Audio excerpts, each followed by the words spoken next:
தமிழ் நண்பர்கள் அனைவருக்கும் வணக்கம். Welcome to our channel Tamil technical tips. இன்னைக்கு நம்ம என்ன வீடியோ பார்க்க போறோம்னு பாத்தீங்கன்னா, டூ வீலர்ல எப்படி warning light stop flashing light எப்படி இன்ஸ்டால் பண்ணுவோம் அதை பத்தி தான் பார்க்க போறோம். இதுக்கு நம்ம மெக்கானிக் ஷெட்டுக்கோ இல்ல மெக்கானிக் கிட்டே போகணும்னு அவசியம் கிடையாது. அந்த ஸ்டாப் ஃபிளாஷிங் லைட் மட்டும் வாங்கினா போதும். அது ஒரு 80 rupees 100 rupees வரும். வீட்டில இருந்து நம்மளே ஈஸியா இன்ஸ்டால் பண்ணிக்கலாம். வீடியோக்குள்ள போறதுக்கு முன்னாடி இன்னும் நம்ம சேனலை நீங்க சப்ஸ்கிரைபர் பண்ணலாம். கீழே இருக்க ரெட் கலர் பட்டனை கிளிக் பண்ணி மறக்காம சப்ஸ்கிரைபர் பண்ணிக்கோங்க. கூடவே அந்த பெல் பட்டனை பிரஸ் பண்ணிக்கோங்க. நான் போடுற வீடியோ உங்களுக்கு நோட்டிபிகேஷன் அப்டேட்ல வந்துடும். நீங்க மிஸ் பண்ணாம பார்க்கலாம். சின்ன ஒரு வயர்லைன் டெக்னிக்கல் டிப்ஸ் தான். அது என்னன்றதை நான் உங்ககிட்ட சொல்றேன். மறக்காம நம்ம வீடியோ கடைசி வரையும் பாருங்க. நடுவில் எங்கேயும் ஸ்கிப் பண்ணாதீங்க. ஸ்கிப் பண்ணீங்கன்னா உங்களுக்கு வீடியோ புரியாம போகலாம். வாங்க வீடியோக்குள்ள போகலாம்.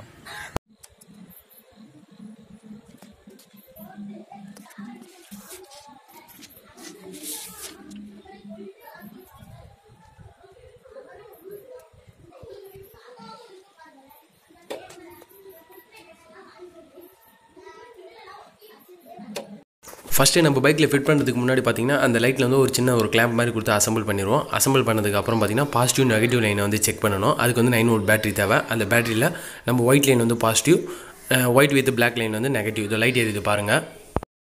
இப்போ நம்ம பைக்கில் ஃபிட் பண்ணுவோம். பைக்கில் நான் ஃபிட் பண்ணுறது எந்த பிளேஸை சூஸ் பண்ணுறதுன்னு பார்த்தீங்கன்னா, சைலன்சர் கீழே ரைட் சைடு. இது பார்த்தீங்கன்னா இன்னர் மட் கார்டு இருக்கும். பார்த்தீங்கன்னா பழைய 120 தெரியும், இன்னர் மட் கார்டு இருக்கும். அதில் 10 mm போல்டு போட்டிருப்பாங்க. அதை ரிமூவ் பண்ணிவிட்டு அந்த பிளேஸில் நான் ஃபிட் பண்ணுறேன். ஏன்னா அந்த பிளேஸ் கொஞ்சம் கரெக்டாக செட் ஆச்சு. ஸோ எந்த டிஸ்டர்பன்ஸும் இல்லாமல், ஏன்னா செயின் ப்ராக்கெட்டை டைட் பண்ணும் போதும் எந்த ஒரு டிஸ்டர்பன்ஸும் இருக்காது. ஸோ அந்த பிளேஸை நான் ஃபிட் பண்ணிவிட்டு அதை ஃபுல்லாக நான் டைட் பண்ணிடுறேன். இப்போ நம்ம லைட்டை ஃபிட் பண்ணியாச்சு. இப்போ பார்த்தீங்கன்னா ஒயர்லைன் கனெக்ஷனை கரெக்டாக கொடுக்கணும். ஒயர்லைன் கனெக்ஷன் கொடுக்கறதுக்கு பார்த்தீங்கன்னா சைடில் இருக்க கவர்லாம் ரிமூவ் பண்ணணும். ஸோ இப்போ நம்ம ஃபஸ்ட்டு கார்பரேட்டர் கவரை ரிமூவ் பண்ணிப்போம். கொஞ்சம் கேர்ஃபுல்லாக ரிமூவ் பண்ணிக்கோங்க. அந்த சைடு பேட்டரி கவர் இருக்கும். பேட்டரி கவரையும் ரிமூவ் பண்ணிக்கோங்க. பேட்டரி கவருக்கு மேலே பார்த்தீங்கன்னா சின்ன ஒரு லூப் மாதிரி இருக்கும். அதை பிடிச்சி இழுத்திங்கன்னா சீட் கவரும் ரிமூவ் ஆயிரும். சீட் கவர் ஏன் ரிமூவ் பண்ணுறோன்னு பார்த்தீங்கன்னா, எல்லா ஒயர் கிட்டே உள்ளே பார்த்தீங்கன்னா சீட்டுக்குள்ளே தான் இன்சைடில் இருக்கும். ஸோ அதனால தான் சீட் கவர் ரிமூவ் பண்ணிடுறோம். எல்லாத்தையும் நீங்கள் ரிமூவ் பண்ணும்போது கொஞ்சம் கேர்ஃபுல்லாக ரிமூவ் பண்ணுங்கள். அதேமாதிரி நம்ம ஒயரை அசம்பிள் பண்ணும்போதும் இன்ஸ்டால் பண்ணும்போதும் கொஞ்சம் பாசிட்டிவ் நெகட்டிவ் லைனை கொஞ்சம் கரெக்டாக இன்ஸ்டால் பண்ணுங்கள். இப்போ நம்ம கொடுக்குற கனெக்ஷன் இந்த ஒயிட் கிட்டு தான். இதில் பார்த்தீங்கன்னா 2 types ஆஃப் லைட் வரும். அது என்ன 2 types ஆஃப் லைட்னு கேட்டிங்கன்னா, பிரேக் லைட்டும் வரும் ப்ளஸ் டேஞ்சர் லைட்டும் வரும். இதில் பிளாக் வித் எல்லோ லைன் இருந்துச்சு பார்த்தீங்கன்னா, அது நெகட்டிவ். அதேமாதிரி blue positive, red positive. Blue பார்த்தீங்கன்னா நம்ம பிரேக் அடித்தா லைட் வரையும் பார்த்தீங்கன்னா அந்த லைன், அதில் தான் இப்போ நம்ம கொடுக்க போகிறோம். ரெட்டு பார்த்தீங்கன்னா நார்மலாக நம்ம டேஞ்சர் லைன். ஸோ நம்ம ரெட்டில் கை வைக்க போகிறதுல நம்மளுக்கு இப்போ தேவையான லைன் எதுன்னு பார்த்தீங்கன்னா ப்ளூவும் plus black with yellow line.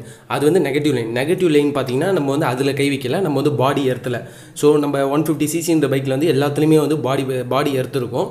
So அந்த பாடி எர்த்து இதோட கொடுக்குறேன் பாருங்கள். அந்த பாடி எர்த்தில் நான் கனெக்ஷன் கொடுத்துட்றேன்.